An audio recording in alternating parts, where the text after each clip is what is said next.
शुरुआत में Shaolin temple को दिखाया जाता है जहाँ एक छोटा सा लड़का साधु की जिंदगी बिता रहा होता है। इतू सा बच्चा और साधु, ऐसा भी होता है दोस्तों। खैर, इस नन्हे मुन्ने साधु का प्यारा सा नाम है शी और आज इसका कोई टेस्ट है, इसीलिए वो बुद्ध भगवान से प्रार्थना करके लौट रहा होता है। तब उसका एक सीनियर हवा में उड़कर उसको अटैक करने आता है और शायद यही उसका टेस्ट भी है। उस कमरे में एक अगरबत्ती जल रही होती है और उसके बुझने से पहले शी को अपना टेस्ट पूरा करना होगा। शुरू में तो शी बार बार झुककर उस सीनियर के अटैक से बच जाता है, लेकिन जब सीनियर को अटैक करने की उसकी बारी आती है तो वो पहले उसको सॉरी कहता है और हवा में घूम घूम कर सीनियर पर किक्स की बरसात कर देता है। पलक झपकते ही वो सीनियर पर एक बड़ा बास्केट डालकर उसको लॉक कर देता है। फिर वो बांस की लंबी लकड़ी निकालता है और दूसरे सीनियर को अटैक करता है। अब इस सीनियर के पास एक नहीं दो तलवारें हैं। वो दोनों तलवारों से शी की लकड़ी को काटने की कोशिश करता है, लेकिन लगता है शी डिफेंस में भी माहिर है और वो अपनी लकड़ी को घुमा घुमा कर सीनियर की दोनों तलवारें नीचे गिरा देता है और इस तरह दूसरा सीनियर भी हार जाता है। अब आखिर में एक सुपर सीनियर साधु उससे मुकाबला करता है।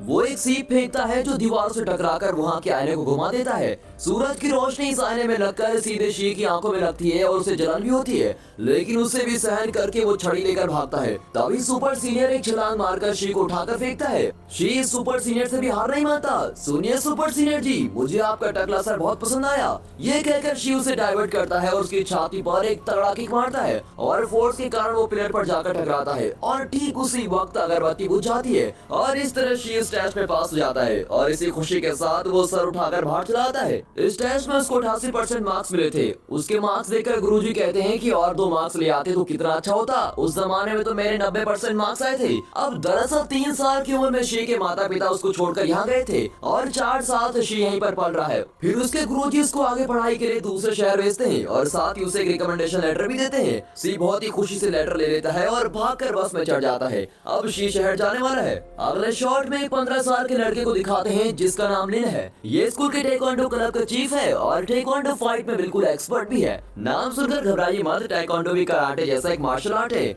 इस क्लब की मैनेजर जिया नाम की एक खूबसूरत लड़की है। लिन की छोटी बहन और जिया का छोटा भाई इस स्कूल में 4th क्लास में पढ़ते हैं। क्लब की मैनेजर होने के नाते वो लिन की फाइट वीडियोस को देखकर उसे इम्प्रूव करने की टिप्स देती रहती है। ये सारा तमाशा देखते हुए उसका गोल मटोल भाई स्नैक्स खा रहा होता है। तब उसका पिता वीडियो कॉल करता है। वो एक बहुत ही बिजी साइंटिस्ट है और ज्यादातर लैब में ही रहता है और इस बात को लेकर जिया बहुत ही नाराज होती है। पिता हमेशा लैब में काम करता रहता है और जिया ही अपने छोटे भाई की देखभाल करती है। अब कॉल में जिया का पिता कहता है कि मैंने एक पार्सल भेजा है जो मेरा बहुत ही इम्पोर्टेंट आविष्कार है, तुम्हें उसको संभाल कर रखना होगा। तब कोई दरवाजा खटखटाता है। जिया दरवाजा खुलकर देखती है लेकिन वहाँ पर कोई नहीं होता। फिर वो जरा नीचे देखती है तो छोटा शी वहाँ खड़ा होता है। उसके गुरुजी ने उसे इसी एड्रेस पे जाने को कहा था। अब शी की जिम्मेदारी भी जिया पर आ जाती है। जिया को देखते ही शी प्रणाम दीदी कहकर बड़ी इज्जत से नमस्ते करता है और जिया इम्प्रेस होकर उसको अंदर ले आती है। उसी वक्त लैब में कुछ गुंडे घुसकर जिया के पिता को मारने लगते हैं, लेकिन जिया ये सब नहीं देख रही होती है। गुंडों का बॉस उससे खिलौने के बारे में पूछता है। लगता है वो बहुत ही कीमती खिलौना है। तब वे लैब के सीसीटीवी फुटेज को देखकर जान जाते हैं कि उसने किसी को एक पार्सल भेजा था और ये जानकर बॉस अपने 2 आदमियों को उस पार्सल की तलाश में भेजता है। यहाँ जिया अपने भाई के कमरे में शी को भी जगह देती है। फिर वो लिन का फाइट वीडियो देखने चली जाती है। तब शी भी वहाँ आकर वीडियो देखने लगता है। उसे टेक्वांडो बहुत ही नया लगता है। इतने में पार्सल की तलाश करते हुए वो 2 गुंडे जिया के घर पहुँच जाते हैं। जब घर के लोग बाहर चले जाएंगे तब हम पार्सल उठा लेंगे, ये सोचकर वे बाहर वेट करने लगते हैं। अब घर में जिया का भाई चिल्लाता हुआ वीडियो गेम खेल रहा होता है। शी उसी कमरे में एक लकड़ी को जमीन पर मारकर ध्यान कर रहा होता है और दोनों की आवाजें एक दूसरे को डिस्टर्ब कर रही होती है, लेकिन कुछ ही देर में दोनों मिलकर चिल्लाते हुए वीडियो गेम खेलने लगते हैं। फिर जिया वहाँ आकर उन्हें डांटती है कि इस तरह दोनों चिल्लाते रहोगे तो मैं काम कैसे करूंगी, चलो गेम बंद करो और दोनों चुपचाप हो जाओ। अब दीदी की बात मानकर दोनों अपने बिस्तर पर लेट जाते हैं। फिर जिया अपने पिता का पार्सल खोलती है। उसमें एक छोटा सा पांडा बियर होता है। जिया उसका स्विच ऑन करती है तो पांडा पूछता है तुम्हारा नाम क्या है। जिया नाम बताती है तो वो जिया का वॉइस वेरीफाई करता है और कंफर्म करके पासवर्ड सेट करने को कहता है। अब जिया कंफ्यूज होकर पूछती है कैसा पासवर्ड,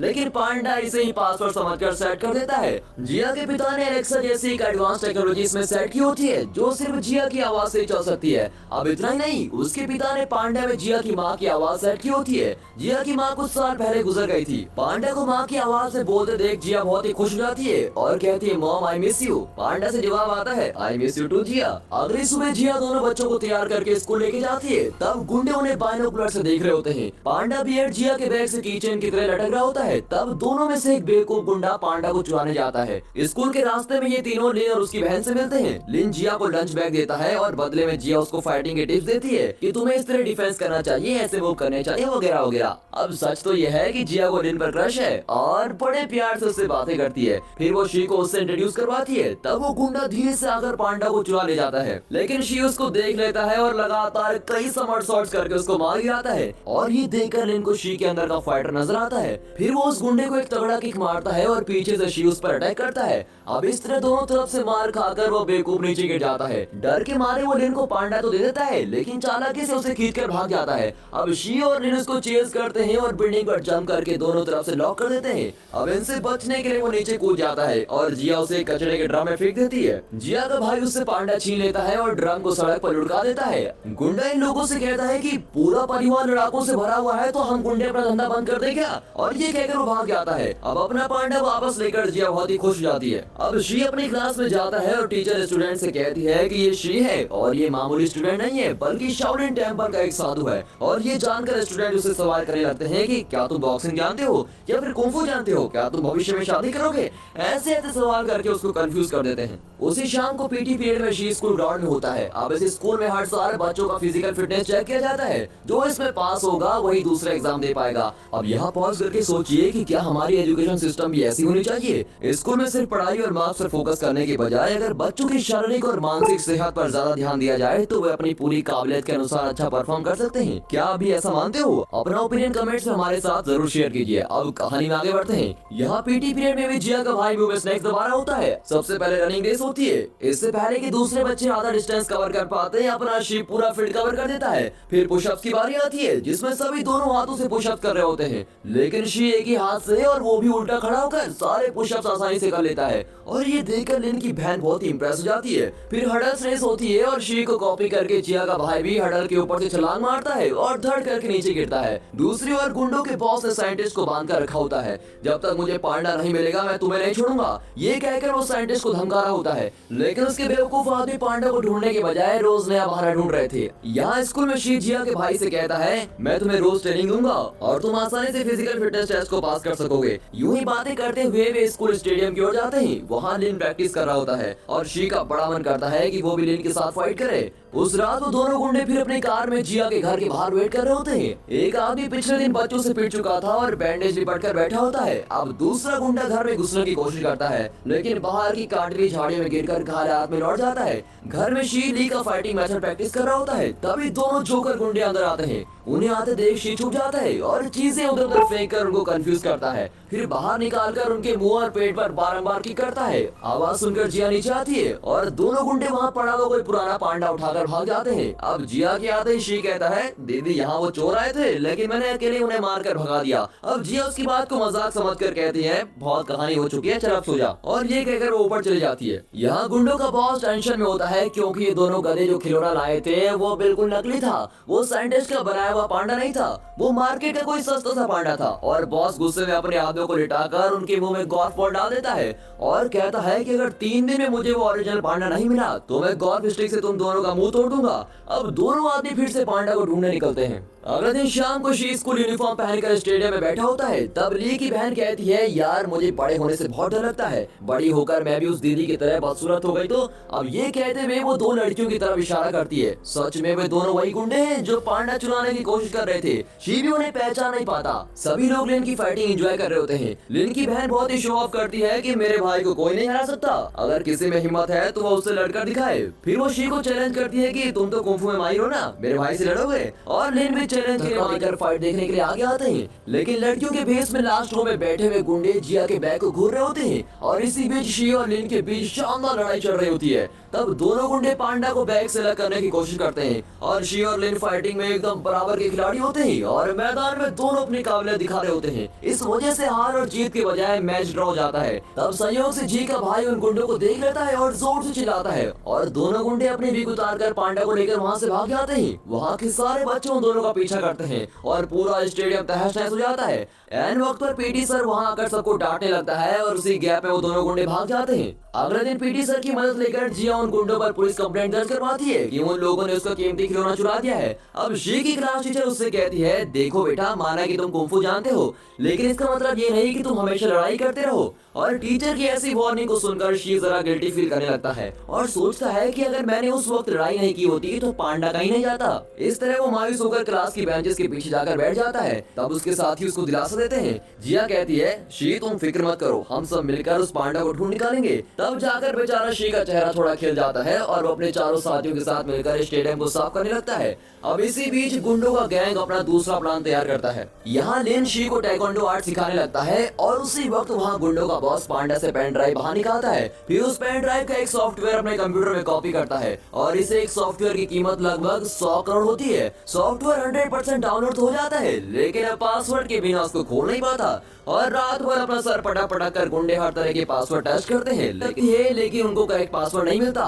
बॉस अब टेंशन में आकर बड़बड़ाने लगता है कि वो कैसा पासवर्ड होगा और वो ये नहीं जानता कि कैसा पासवर्ड ही सॉफ्टवेयर का पासवर्ड है जो जिया ने अनजाने में सेट कर दिया था। अब टेंशन में वो साइंटिस्ट को पीटने लगता है और पूछता है, बताओ कि इसमें तुमने किसकी आवाज से पासवर्ड सेट किया है? उस आवाज के बिना सॉफ्टवेयर नहीं खुलेगा, बता दो वरना लेने के देने पड़ जाएंगे। लेकिन साइंटिस्ट अपना मुंह नहीं खोलता। तब साइंटिस्ट को उसकी बेटी जिया का वॉइस मैसेज आता है कि पापा आज रात मेरी बर्थडे पार्टी है, कम से कम आज तो घर आ जाइए। अब बॉस कहता है कि मुझे लगता है तुमने अपनी बेटी की वॉइस में ही पासवर्ड सेट किया होगा, तुम्हारे बदले मैं तुम्हारी बेटी की पार्टी में चला जाऊंगा। और ये कहकर वो साइंटिस्ट के फोन से जिया को मैसेज करता है कि जरूर आऊंगा बेटी। फिर वो फोन लेकर निकल जाता है। यहाँ जिया के साथ ही उसके लिए गिफ्ट खरीद रहे होते हैं। तब लिन की नजर पांडा वाली की चेन पर पड़ती है जो उसे जिया के खोए हुए पांडा की याद दिलाते हैं। घर में जिया पार्टी की तैयारी कर रही होती है। तब उसे उसके पिता का मैसेज आता है कि बाहर आओ, तुम्हारे लिए एक सरप्राइज गिफ्ट है। और वो खुशी खुशी बाहर आती है, लेकिन गुंडे उसको किडनैप कर लेते हैं। अब एंड वक्त पर उसके साथी आ जाते हैं और उसके पीछे भागते हैं। एक टकला गुंडा उन्हें मारता है और गाड़ी लेकर वहाँ से निकल जाता है। शी और लिन साइकिल में उस गाड़ी का पीछा करते हैं और जिया का भाई भी उनके पीछे हाँफता हुआ भाग रहा होता है। ली की बहन पुलिस को कॉल करके बताती है कि गुंडे मेरे दोस्त की दीदी को उठा ले गए हैं। उसके अलावा अब जिया के बाकी साथी साइंटिस्ट की लैब में पहुंच जाते हैं। वहाँ बॉस से कीमती सॉफ्टवेयर खरीदने के लिए एक व्यापारी आया होता है। तब गुंडे जिया को वहाँ ले आते हैं और डर के मारे वो चिल्लाने लगती है। उसकी गर्दन पर चाकू रखकर बॉस उसको धमकाता है कि चुपचाप अपनी आवाज में इस सॉफ्टवेयर का पासवर्ड बोल दे। लेकिन जिया कहती है, मैं नहीं जानती, मुझे नहीं पता कि वो कैसा पासवर्ड है और कैसा पासवर्ड। ये दोनों शब्द उसकी आवाज में सुनकर सॉफ्टवेयर अनलॉक हो जाता है। तब जाकर सबको पता चलता है कि कैसा पासवर्ड ही पासवर्ड है। इस बेकार से पासवर्ड के लिए लोग रात भर सर पटक रहे थे। अब जिया का भाई पुलिस को फिर से फोन करके इन गुंडों की लोकेशन बताता है। तब एक गुंडा मूत्र विसर्जन करने उस तरफ जाता है और लिन एक एक में उसको फ्लैट कर देता है। दूसरी ओर शी एक गुंडे को मार गिराता है। तब जिया का भाई छुपते छुपाते अंदर घुसता है और बॉस उस सॉफ्टवेयर को बेचने की तैयारी कर रहा होता है। तब टकला और गुंडा आदमी बाहर निकलता है और उसे अटैक करने के लिए लिन तैयार खड़ा होता है। जिया का भाई अंदर जाकर एक बहुत ही स्मार्ट काम करता है। सॉफ्टवेयर खरीदने के लिए व्यापारी ने कंप्यूटर में बॉस का नाम और अकाउंट नंबर सेट कर दिया होता है और उसे पैसे ट्रांसफर करने वाला होता है। तभी जिया का भाई दबे पांव वहां जाकर बॉस के अकाउंट नंबर की जगह एक अनाथ आश्रम का अकाउंट नंबर डाल देता है। लेकिन इस बात से अनजान व्यापारी एंटर पैस कर देता है और पूरे पैसे आश्रम में चले जाते हैं, पूरे 100 करोड़। बॉस अब टेंशन हो जाता है कि अरे माँ बाप का क्यों नहीं ट्रांसफर हुआ। इतने में वो जिया के भाई को देख लेते हैं और उसके कान खींच कर लेके आते हैं। तभी शी आगे के दरवाजे से अंदर आता है और व्यापारी के बॉडीगार्ड्स को मार मार कर फ्लैट कर देता है। इसी बीच जिया और उसका भाई अपने पापा के हाथ खोल देते हैं। इन सब के बीच व्यापारी सॉफ्टवेयर को किसी भी तरह चुराने की कोशिश करता है और पैसे ट्रांसफर न होने की वजह से बॉस व्यापारी के हाथों से भिड़ जाता है। वे कहते हैं, पर हमने तो पैसे भेज दिए हैं। बॉस चिल्लाता है कि पैसे मेरे अकाउंट में नहीं है, तुम 100 करोड़ का चूना लगाओगे मुझे। ये कहकर वो उनसे लड़ने लगता है। अब व्यापारी के गार्ड्स बॉस को अटैक करने लगते हैं। उनसे बचकर बॉस पेन ड्राइव को एक पेटी में लेकर भाग जाता है और शी उसको चेस करता हुआ बाहर आता है। वहाँ वो टकला गुंडा लिन को उठाकर पटक देता है और इन्हें अटैक करने के लिए बिल्कुल तैयार खड़ा होता है। इतने में लिन और शी मिलकर उसको अटैक करते हैं। यहाँ साइंटिस्ट जिया और उसका भाई बॉस को चेस करते हैं और एक जगह वो लॉक हो जाता है। फिर तीनों मिलकर उसको खूब पीटते हैं। टकला गुंडा शी और लिन से लड़ रहा होता है और शी हवा में उड़कर बैक शॉट में उसको एक किक मारता है। लिन भी छलांग मारकर अपने दोनों पैरों से उस गुंडे का गला घोंटता है और वो स्पॉट पर फ्लैट हो जाता है। अब हमेशा की तरह पुलिस रेड में पहुंचती है और बॉस और व्यापारी दोनों की टीम को अरेस्ट करके लेके जाती है। साइंटिस्ट का आविष्कार फिर उसी के पास लौट जाता है और पूरी फैमिली एक हो जाती है। अब इस आविष्कार की रक्षा करने के लिए वो सभी बच्चों को डिनर पार्टी देता है और बच्चों से प्रॉमिस करता है कि मैं काम के नाम पर तुम लोगों से लड़ नहीं रहूंगा, तुम लोगों के साथ ज्यादा टाइम बिताऊंगा। अगले शॉट में स्कूल का एनुअल डे फंक्शन होता है जिसमें बच्चों को प्राइज दिए जाते हैं और फिर वीरता का पुरस्कार शी और जिया के भाई को दिया जाता है जिन्होंने गुंडों का हिम्मत से सामना किया और पुलिस के हवाले कर दिया। इतना ही नहीं, प्रिंसिपल उन्हें इस बात की शाबाशी देता है कि उन्होंने दूसरे स्टूडेंट को भी मार्शल आर्ट सिखाया। फिर लिन को दिखाते हैं जो नेशनल लेवल टाइकोंडो कंपटीशन में हिस्सा ले रहा है। जिया, शी और उसके साथी उसको चीयर कर रहे होते हैं। लिन की शानदार परफॉर्मेंस के कारण वो कंपटीशन जीत जाता है और इसी के साथ दोस्तों ये मूवी यहाँ पर खत्म होती है। तो दोस्तों इस वीडियो को एक लाइक और चैनल को सब्सक्राइब